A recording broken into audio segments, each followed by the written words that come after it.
Hello, everyone, and welcome to The Love of Learning. I'm your host, Dr. Carl S. Moore, Vice President for Teaching and Learning at Howard Community College, and I'm here with I'll make it grandiose, just make it really awkward. I'm here with the Professor Patrick Pagano. Hello. Thank you for joining me today. My pleasure. Great to be here. We've seen each other in passing, but it's good to have a conversation. Well, we have to talk to each other now. We have to. I know now. There's no escaping. So if you could introduce yourself. This show, well, just give you this little tidbit. This show, as you know, is geared towards folks who want to learn a little bit more about our programs, our wonderful programs, and of course the wonderful faculty like yourself who actually teach here at Howard Community College. So if you can just your name, what department you're in, and maybe a little bit of what you teach, and then I'll kind of go from there. Great. My name is Patrick Pagano. I am an associate professor in audio, video, media production as of today, which I thought was kind of fun. Congratulations. Thank you, sir. I've been teaching here for 5 years, and I teach audio, video, media production, and that's electronic media, which is the context for all of it. We talk about interactivity, immersion, narrativity, integration, and hypermedia, which is really like social media and information technology. So they students have stuff to talk about, but we teach video production, sound design and creation, audio production, documentary film now, and editing, American cinema editing, and a little bit of script writing as well, so that a little bit of everything, the fundamentals of visual storytelling. Wonderful. So if I'm a guardian, parent, a person, student, potential at home, and I don't know, from a perspective of like the programs that, and I could say, hey, I'm going to come in and I'm going to leave with this degree. What is that here? It's an associate of arts. Associate of arts. Yeah, of audio, video, media production. Okay. And it's a transfer degree. So if they complete their degree here, they can go. Really, my goal is for them to be able to go anywhere in the United States of America. Oh, wonderful, wonderful. To transfer any school and anywhere, be right on par with. I have students that are their target institution is USC or a film school, right? But not only film schools. Also, Towson University is a popular target because it's in state. Most of the time, we advise, for their parents' sake, stay in state. It's a little cheaper, than trying to go out of state for the undergrad. But UMD for sure, College Park. We have we're in conversations with them for partnerships for their new digital production practice. So they come here for 2 years and get all the hands-on, and then go there for the conceptual and the theoretical. That's in the works. It's not done yet, everybody. Well, what part is in the works, you say? The conversation, the handshake. Oh, I see. The handshake with those schools. Yeah, because that's always when I got here, we were transitioning from TV radio to AVMP. And I went through, and I'm a curricular developer, and we went through and just built the program out. I know that seems weird, but all the modules. Yeah, and it takes time. The projects, and I've had some people that work here in the radio station working for me. Actually, Lou worked and taught lovely classes for a while. Oh, wonderful, wonderful. And but then we got so busy, which is I'm grateful. It's a good problem. Yeah, right? That's the thing. We should have such problems, and we have them now. But we started to get people from the community that wanted to teach and that had the chops. In jazz we say chops, where they could pivot and teach more than one thing, and whether it's script writing or documentary film. I have lovely colleagues. I have Professor Bill Margol, who teaches documentary production now. It's AVMP 283. Professor Christina Bellotti, who teaches script writing and principles of media production. And Joe Urich, who teaches introduction to video, so that they all teach something foundational and fundamental, so that students, if they come here, they can transfer to really That's awesome any college in the state of Maryland. But also now we're opening that net up to not only regional but national. Yeah, what's awesome about that is that we are a community college, so whether it's courses or programs, it's geared towards if you want to transfer somewhere, you can, but we can't always make such a bold statement. Oh, I mean, and it's really awesome to know that the program is one in which you've really structured and geared toward what you're teaching to be current and really up to par. So that's great to know. I mean, and I got my master's degree in distributive education and worked on the internet too, which now is the high-speed internet. And we partnered with Argonne Labs in Chicago. Oh, wow. Okay. And did live performances, global live performances with like Chile, South America, Australia, parts of Asia, and Kenyatta University, and stuff like that, and link them and help them build infrastructure. But so that came in handy when we had to pivot in a couple of days for the COVID-19 emergency. For online. And so we built, and I had lovely support from Jamie Bourne and Megan, who opened the back door for the Canvas tool. Wonderful. And that let me flex my HTML skills and build the classes so they were institutionally appropriate. They looked like they were supposed to, and we started to build the courses so that we could offer hybrid. One day online, one day in a lab, flexible where they're self-managing, right? And then of course traditional brick and mortar face-to-face courses. And to feel like we grew during COVID, which is kind of like was a blessing, but because we enabled the students to have a sense of normalcy, and it helped me too. It kept me busy, and that's awesome. Not a lot of fear when you're busy. You have to do it. Yeah. And with the and you also mentioned two of our rock stars here, Jamie Bourne, who's our current interim director for our Center for Learning Excellence, which helps faculty, professional development large, but faculty with instructional design, and then Megan Myers, who's Dr. Megan Myers, who's our associate vice president for faculty development and learning innovation. So I have to give, because they don't know who these folks are. I mean, and they're awesome, and they were, just wonderful mentors for me. Wonderful. To get used to, doing what I wanted to do, and so the classes looked the way I wanted them to look, and that was really important. And so online, right? But I don't know if you know this, but my undergrad is in electronic media. Did we ever talk about that before? No. Where did you go? Kutztown University. Okay. And back when I was in school, production? Yeah, Back when I was in school, we were editing on the reel-to-reel, like cut and splicing. Oh, we were just joking about that before, like cutting on and then tape, we started to use the Avid, and I just Uh-huh. now. I have some of the sensibility still, but I don't remember all the technical terms or whatever. But I had a script writing course, so communication law, all that stuff. But so I have a deep interest in the subject area, but I'm going to try not to be too biased. There's so many questions. Long story short is there's so many questions I want to ask you. But what you highlighted about the programs and the types and can transfer. What do students really love? I know what I love learning about, but I don't want to project. What would you say students really love? Like, if I'm a major, and I'm going to be majoring and wanting to transfer, what are some of the things that students you think, hey, they really love this aspect of, whether it be the program or what do they love learning about in the courses? I mean, I just gave crits for the audio production course, and now we're doing, because we stack them where we have AVMP 240, which is audio production 1, which is the fundamentals, right? We Dahlia Derbyshire, like the people the pioneers, the women pioneers that gave us this language. Oh, you see, okay. And then AVMP 280, which is, okay, if you liked it, it's an elective, and you can do a project that's yours, right? That's something that you want to do. And then since we brought in documentary, I let the students who are in documentary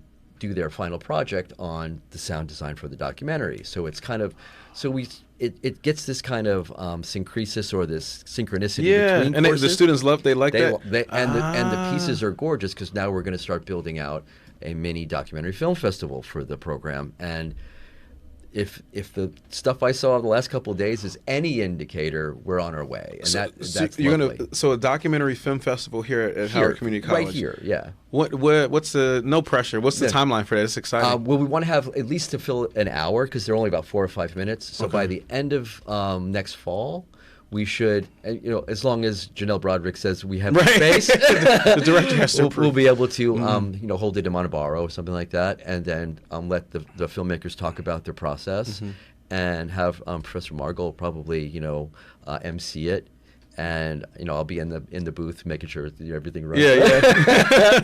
But yeah, that's one of the things. And we also do a concept and story development course, which I've been teaching for a couple of years, where it's just like a little bit of everything, a little bit of mythology, a little bit of fairy tales, but a process. And I try to tell the students it's not the only process. It's a process that I've used, so that they do everything. And we also have them do a pitch page where in the same course, the content and story development. They do some storyboarding, okay, and then they upload the stuff, the exports from the tool, which are free, which are really, I was a Linux person. I've been a Linux programmer since '93. Wow, you're like a computer. Nerd. You're like a. You can say it. No, but I was gonna say like a Swiss Army knife, but I don't think. I was a digital media generalist. Yeah, digital media.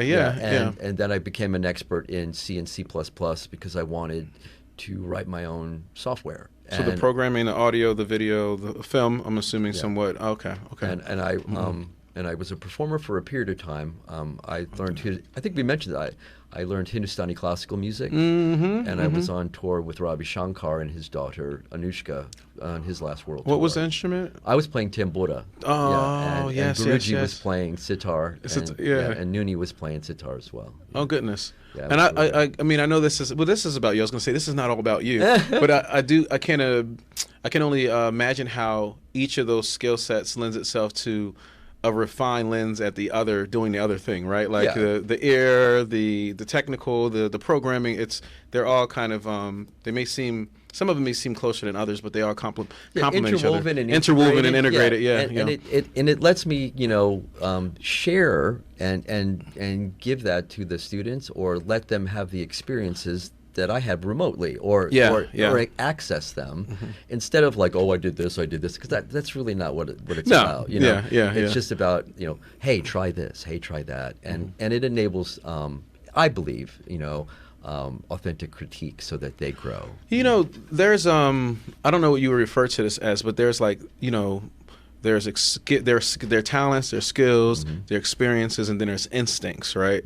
So, I mean, and there are probably a bunch more that we can go on. So for you, in terms of how do you help, learners when they're dealing with whether it's audio, video, script writing, creating like content, negotiate that part in terms of like them, because you get your 10,000 hours in, then your instincts grow. So like how do you get them to really lean into their whether it be their instincts or their own unique inclinations, because there's a skill piece, but then there's those inclinations, and I think that's tough sometimes depending upon like your experience level. Is it like the more experience that you have, the more you can lean into it? But I know people with experience that don't lean into their instincts. So what would you say? What we've tried to not do is make it about gear, right? Because that becomes this kind of almost like a uncomfortable situation for anybody, because there's always a new thing to buy and a new this or that, and remove that feeling and let people talk about the story, or what you're saying, their instincts, or the idea of self-inquiry. That's what's if you're willing to be like in anything, be a little vulnerable, share some confession about like whatever it is, the story's going to touch people, right? And then I try to connect them to people that inspired me, and sometimes it lands, sometimes it doesn't. But like Maya Deren, right? She was a Russian immigrant who came and basically imported, avant-garde film from Europe or into the United States in the 40s, and made her own films and gave us a visual language that we're still using. And like I said earlier, Delia Derbyshire, who was working for the BBC Radiophonic Workshop, she was a mathematician who survived through World War II. She was doing tape manipulation in 1960 that gave us the beginnings of electroacoustics. And connecting everybody to the authentic beginnings of it, that's important to me, so that when they feel it and they see, whether it's the agency that they look like me or they sound like me or whatever, that I hope gives them the power to say, well, I can do this. That's awesome. Yeah, it's empowering. There's so many layers there that you just provided. You empower them by the exposure, the depth, the complexity, so that they have more of a wider range to draw from or lean into and learn. That's pretty awesome. I mean, I have stuff that I like, of course. Yeah, of course, of course. But like, because like some people, like, you know, and I say if it doesn't resonate with you, eject it. Right? I'm just trying to give you example, but it doesn't mean this is the only way to do it. Because like that kind of authority is not really in production. 100%. Yeah. Deadlines and deliverables, that's a different type of thing. If you meet them, how you meet them is up to you, right? My job is, because usually I pretend that I'm their executive producer. Okay. And that gives me the license to say, hey, consider this. Yeah. Consider that. Not, I need this by blah, blah, blah. Yeah, you're right. There'll be plenty of time for You're that. going to get that. You're going to get that eventually, right? Yeah. You know, what's interesting is the way people approach, it's like the balance between what is the science, the art and the science part of it. Is that a part of what you think students will come out with, those kind of muscles? And how do you help them in terms of the courses and programs? I mean, my master's degree was in digital arts and science. So I'm a digital, you're Swiss Army now. Yeah, I'm a digital scientist or a digital artist and scientist. Oh wow, and, wow. And it meant like I didn't want that kind of, I don't know what the term would be. I guess it's kind of like a gauntlet between the artist and the technologist. Oh, I see what you're saying. And right. And that avenue meant if I learned a little bit of C, I could manipulate arrays and place sounds backwards and forwards and chop them up and do that. So a little bit of design and a little bit of science, that goes a long way. So that everybody wants to design, but you should really know how to put the machine together. And and not that that's the most important thing, but once you have that, fundamentals, that that kind of I don't know what the term would be. I guess it's just solving problems. Oh, I see. Solving. Okay, I see. If you can solve your own problems, technically, then the design part is just learning the tools. I love that. And we spend a lot of time with trying to simulate industry type of examples, and then storytelling was like, for example, in our editing course, it's AVMP 235. It's editing principles. They edit a Terminator trailer, and they get all of the content, all of the media. Oh, they have to make. Do they have to make it like the trailer or their own spin? I say, or try not to look at it, and try to get it between a minute and a half and 2 minutes. Okay. And students really dig that one. It took me forever to get the content from a colleague, but they get access to all of it. And I said, make sure you look through all your content, because there's like directed by, and they have to put all that stuff. Yeah. And so they see there's a combination of freedom to do their own creative projects, and enough training for, at some point, you're going to have the chops to get a job. Wow. Yeah, and that's what we want. Wow, that's awesome. Yeah, 100%. That's the goal. Get them ready. And I have a question about jobs, but I want to go. That will be me going here. I want to ask the question as a follow-up there. So when you just mentioned the kind of problem solving and some of those like micro level sensibilities and competencies, there is this other side that something you mentioned earlier made me think of this. It's like learning how to learn. So when you're out in the field, or when they've transferred, how do you think how are we preparing the students, or what kind of items could you like pull out from, like maybe it's a class or what you do in your classes that help them like learn how to learn? Like let's say they're finding a new technology for the first time, right? They've learned through whatever projects before, but this is something totally new. Yeah. How are we like kind of empowering them to learn how to learn? Is it just by going through learning about these different tools and they develop their own process? But it's just kind of that meta piece. Well, that's I think we all tend to think that young people are great at technology because they've grown up with it. Yeah, it's a major. Yeah. They're sometimes they are, sometimes they aren't. Yeah, but they know how to use a phone really well. That's why we let them use their phone to shoot. And you get gorgeous footage, right? But connecting them to what do you want to do?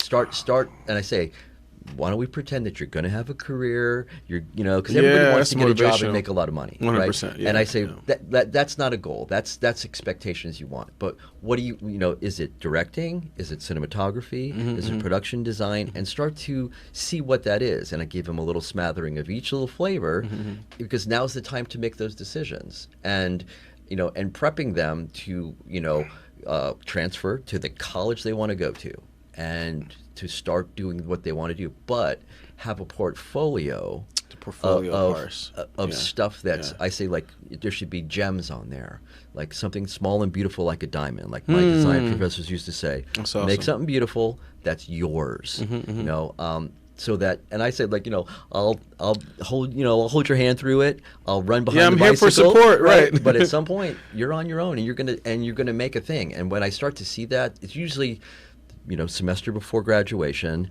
you know, and we have a class called Career Media Development, you know, and we moved it. It used to be AVMP 190. We just put in, so it's okay. AVMP That's the AVMP 290. 290. Okay, and we want it to be at the end so that, you know, they make a web page of a bio, they make their reel, and they're ready to pick their college, you know. And also, though, learning how to learn is, everybody learns different. We have 100%, a humongous difference, you know, whether it's neurodivergence or visual learners or learning through repetition. There's multiple ways, because myself included, and we spent a lot of time over the last couple of years making AVMP DSS friendly, so that that's wonderful. Every learner who comes in, we can spend as much time as we can with them to get them, because most people want to do what they want to do. They just want to know, show me how to do it so that I can do it. I know that seems kind of simplistic. Yeah, no, but that makes sense. But that's and then the examples in the classes are real you know, they're not, I tell all my adjuncts, it's like, I don't want you to give these young people, don't teach out of the book, and don't give them busy work, because that's not real. There'll be plenty of that later. I want them to, you know, flex that creative muscle, because you know, this is why people always talk about their student film.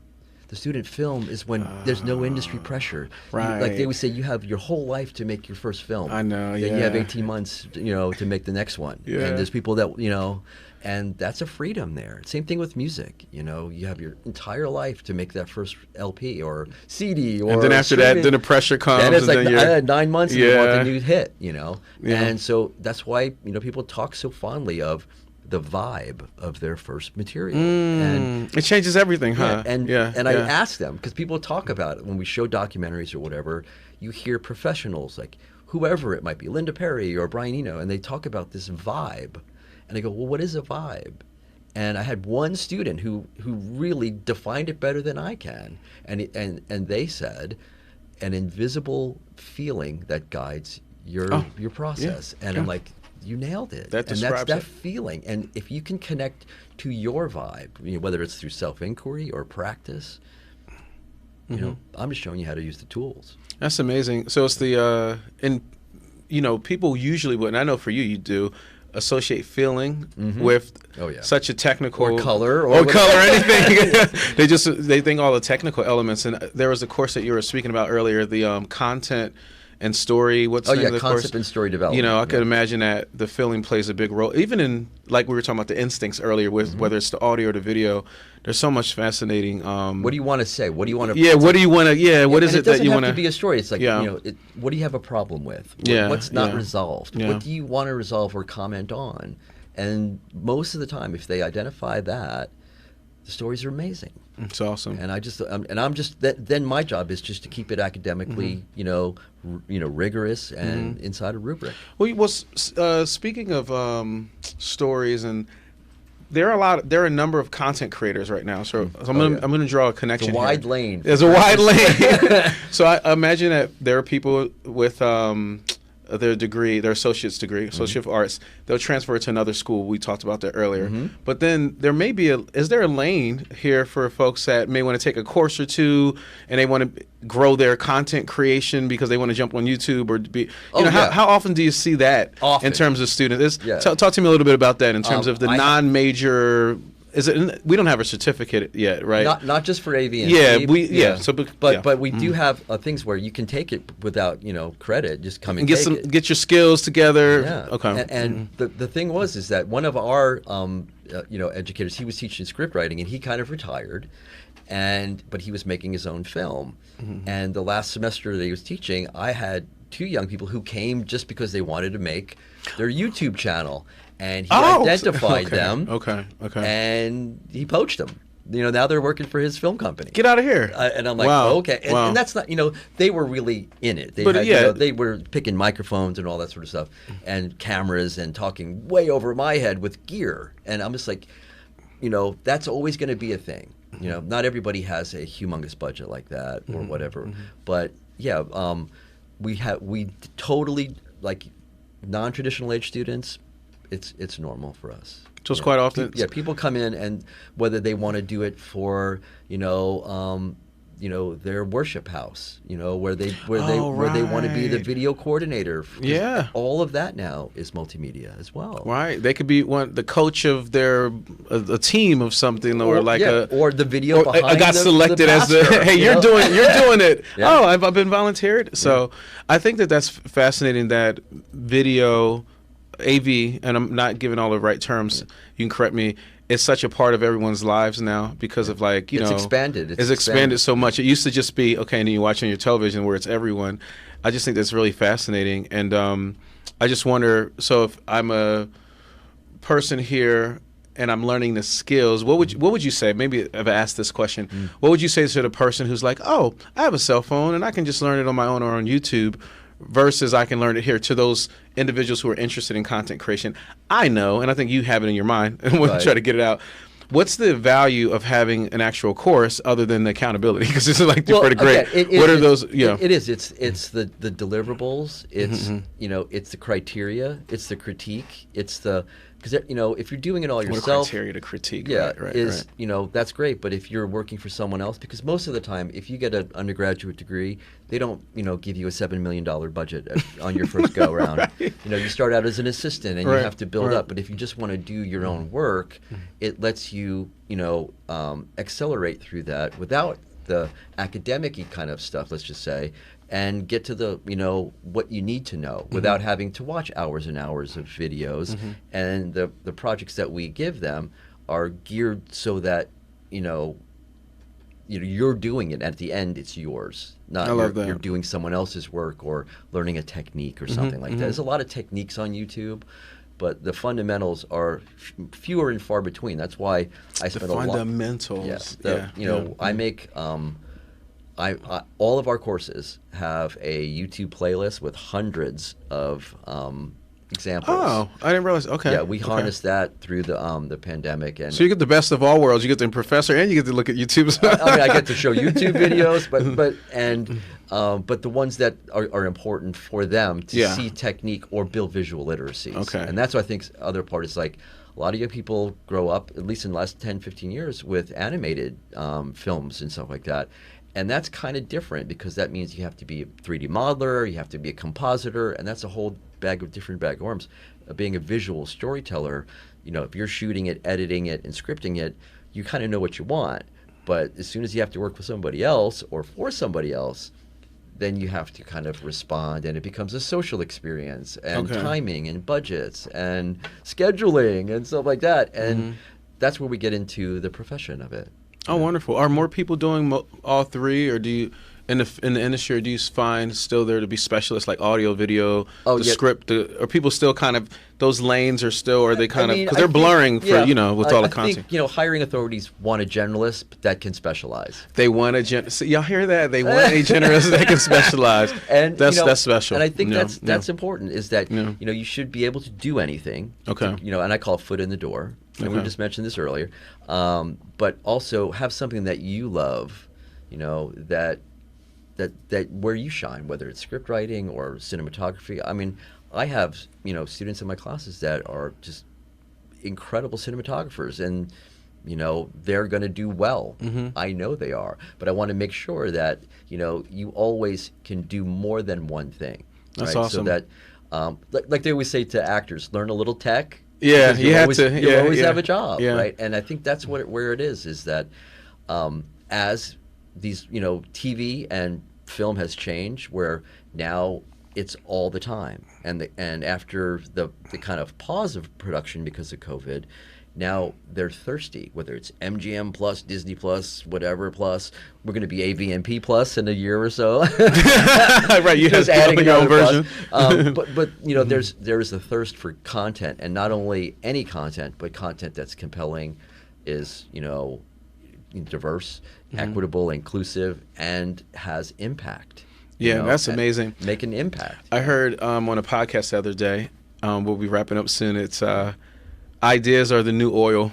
Yeah, And with all the content, and you need folks to get, like you said, the visual artists to get the so it's really awesome. It's a growing field, even though so many people have access. Isn't that amazing? It's still growing even though so many people have access to a phone.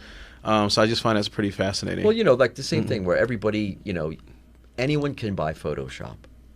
This is true. Right. Anyone can buy a piece of software. Right. And I think that was what some of the problems with digital at first were. Is like, I remember I was on tour, I was doing video, and there would always be someone who would sneak up behind me, and I had written the software in OpenGL, and they'd go, "What are you using?" And I'd go, "Photoshop," and they would smile because I can buy that, and I go, "No, I'm just kidding," and then because it was it was something I spent 8 years working on, and I think that's what it is. It's computers are pervasive; they're everywhere, but the idea of it being convert, and so I share in the classes, like in audio, can you convert what was usually an appliance, typing and answering email or work, into an instrument? Wow. And if you do that, you're on the way.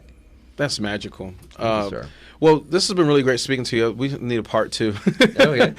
So we've we've been able to, in a fluid way, talk about the program. You've mentioned choruses. You've mentioned transfer. Yeah. We've dug into some details. Is there anything else that you want to share as we wrap up here about the program, or even any events that happen on campus? If a student was you mentioned a film festival. Yeah, that's in the works. We have a new course that we just, it's our first native 7-week course that we presented. Okay. It's called Introduction to Visual Storytelling. And by 7 week, a student can get done with it in 7 weeks, compressed time. And it wasn't reimagined; it was imagined that way. That's always the beautiful one. It's not force fitted, right? Yeah.